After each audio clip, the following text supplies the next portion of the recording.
Take your CJ7 all the way to 11. Jeepin' with Cool Guy. Well, I debated doing a video on this. This is all about body work on the CJ7. This tub has an extensive amount of work that needs to be done to it. And I'm doing my best to replace all the pieces with the best available pieces out there. So I'll tell you what the pieces are and where I got them from.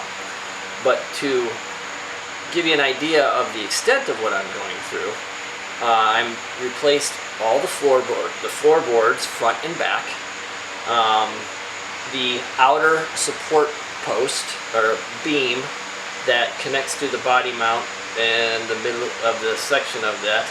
I'm cutting out the lower part of the B pillar, replacing that.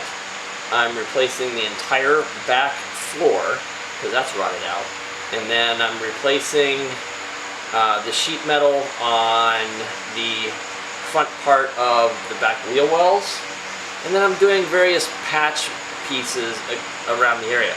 So what I'm going to do is I'm going to show you each one of these little sections, and hopefully, well actually hopefully it doesn't apply to you, but if it does, maybe this might help you out a little bit.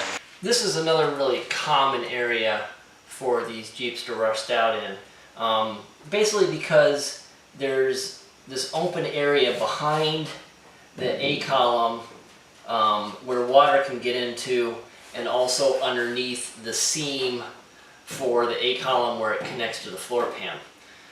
Classic Enterprises, again, checks in the mail, makes not only the whole A-column that goes all the way up to the top, but they also make this lower section. I just opted for the lower section because on mine, the only part that was rusted out was this lower 2 to 3 inches. So what I did is I cut out my A-column, and again, make sure that you measure from your replacement piece up to where you want to cut out, so that you have the right measurements and a good form and fit. And then cut that out, slice it across here, and then there's also a couple tack welds that hold the A-column and the outer panel together, I should say.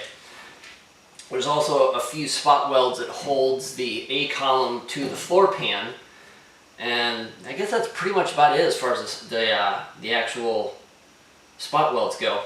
But you want to make sure that your angle is right on this piece and on this piece, because there's the tendency to have your cuts right across these curves. If you can, try and avoid the curves. It just makes your life a little bit easier.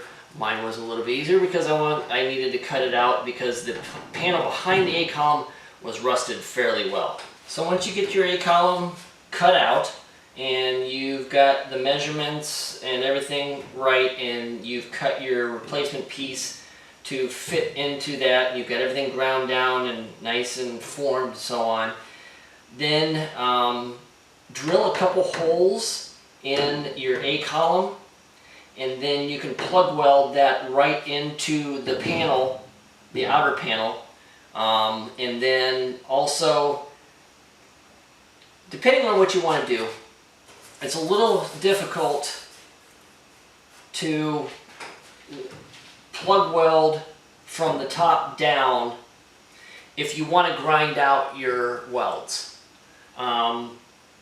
I don't remember what they looked like on the factory, but anyways, so what I did is I actually drilled the holes from underneath, so that I could plug weld from underneath, and then it makes it a lot easier to grind and flatten out those welds, and then you never see them. After that, make sure you get your primer on there and you're good to go. So I did that on both sides. But that's pretty much the easy way to go. I think these things are $40, $50 a piece, give or take, maybe $35, I can't remember exactly, from Classic Enterprises, but they're great replacements.